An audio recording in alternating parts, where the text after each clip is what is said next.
आज सबसे पहले मैं आपको गोवा के एक छोटे से गांव से आई एक कहानी सुनाना चाहता हूं और ये कहानी आप ध्यान से सुनिएगा।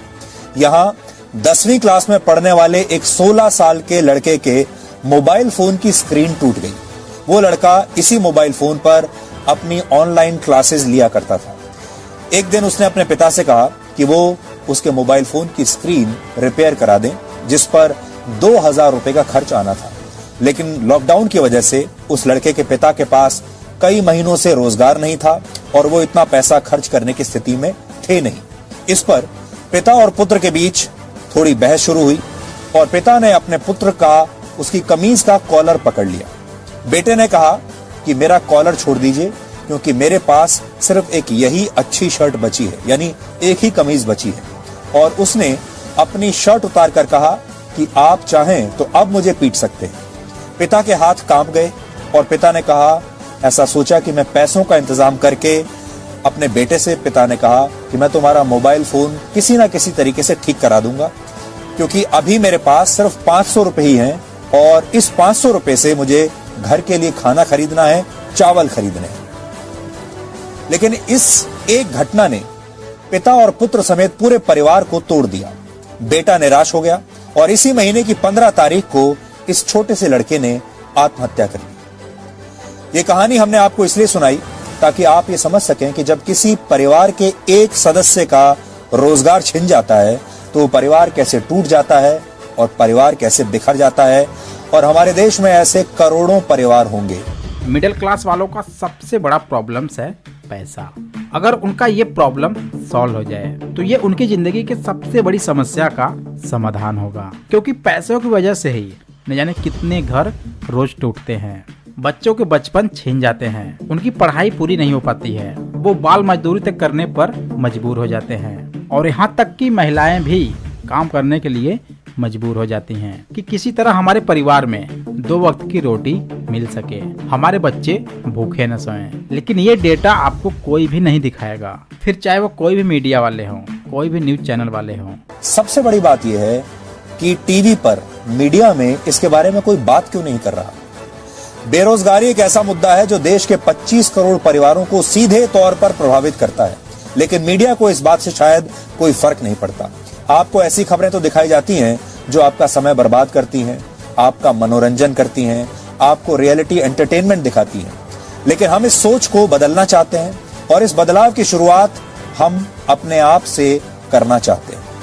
और आप जानते हैं सारे न्यूज चैनल्स टीआरपी के पीछे ही तो भागते हैं और टीआरपी लेने के लिए ही तो आपको इस तरह के कार्यक्रम दिखाते हैं, इस तरह के डिबेट दिखाते हैं जिनको सुनकर आपके कान के पर्दे फट जाएं। यही सबसे बड़ी परेशानी। दूसरी बात जी, आपको कल बोला जाए सिर से पैर तक काला कपड़ा पहनकर निकलो, ह्यूमनली पॉसिबल नहीं है, तब समझ जाइएगा, होश में आ जाइएगा। कत्ल किया जा रहा है, उसकी तकलीफ नहीं है। बिल्कुल नौकरी महत्वपूर्ण है, महंगाई महत्वपूर्ण है, रोजगार का मुद्दा, नौकरी का मुद्दा।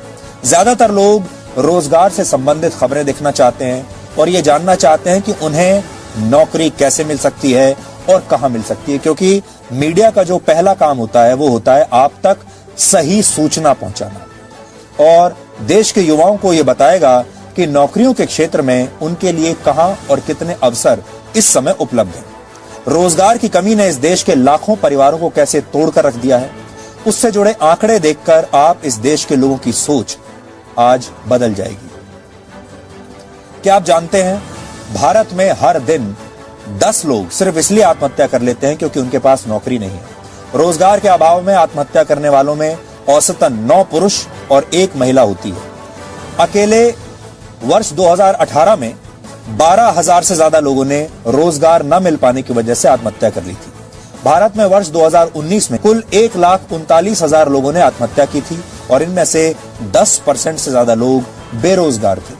2019 में ही भारत में 10,000 किसानों ने भी फसल खराब होने और कर्ज के दबाव में आत्महत्या कर ली थी। अब आप सोच सकते हैं इन सारे लोगों के परिवार कैसे टूट चुके होंगे। और यहाँ ये सब हम आपको वो लोगों के बारे में बता रहे हैं जिन्होंने आत्महत्या कर ली।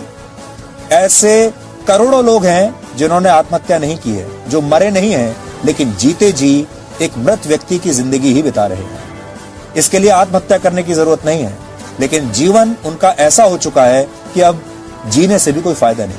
अगर आप इस आंकड़े को पिछले 10 वर्षों के नजरिए से देखेंगे तो पता चलेगा कि 10 साल में करीब 2 लाख से ज्यादा युवा और किसान कमाई का जरिया न होने की वजह से आत्महत्या कर चुके हैं।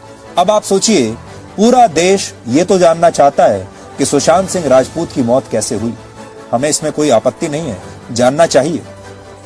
लेकिन क्या आप में से कोई उन लाखों लोगों के बारे में भी जानना चाहता है जिन्होंने बेरोजगारी की वजह से अपनी जान दे दी? आपके भी जान पहचान वालों के बहुत सारे परिवारों में ऐसे लोग होंगे जिनकी नौकरियां या तो चली गई हैं या उन्हें मिली ही नहीं है और इस समय वो बहुत बुरी स्थिति में है। लेकिन कितने लोग हैं जो बेरोजगारी की वजह से होने वाली मौतों की भी कोई जांच कराना चाहेंगे?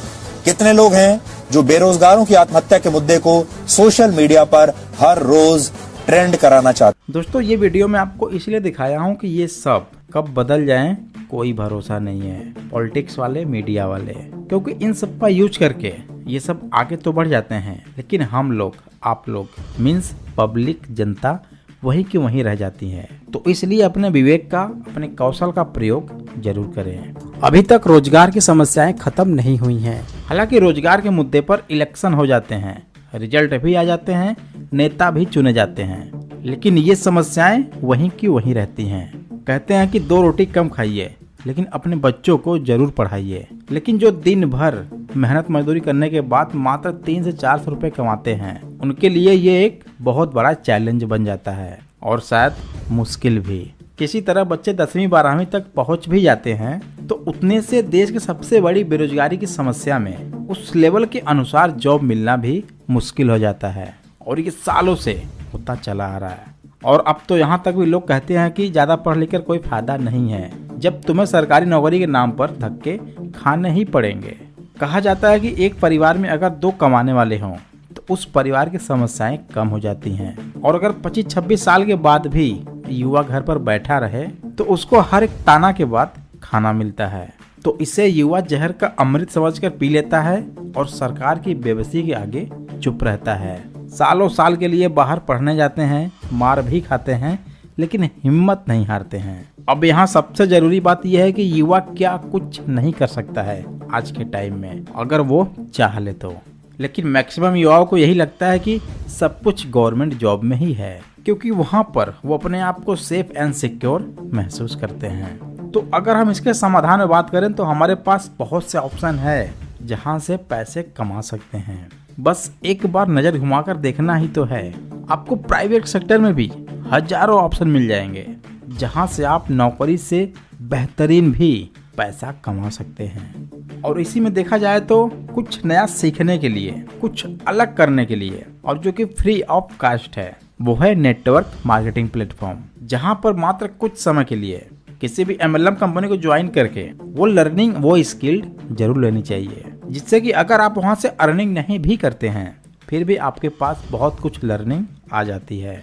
जैसे कि सेल्फ मोटिवेशन, सेल्फ इम्प्रूवमेंट, बात करने की कला, सेमिनार, इवेंट, लोगों को सामने खुद को प्रेजेंट करने का मौका जो आपके डर को निकाल देता है, बिजनेस आइडिया, लोगों को कन्विंस करने की power, how to deal with rejection, और आप खुद में एक लाइफ कोच बन जाते हैं। और ध्यान रहे, जब आपके पास ये सब कुछ आ जाएगा तो आप 400-500 के लिए मोहताज नहीं रहेंगे। आप कहीं से भी कुछ ना कुछ करके महीने का 20 से 25 हजार 30 हजार रुपये आराम से कमा सकते हैं।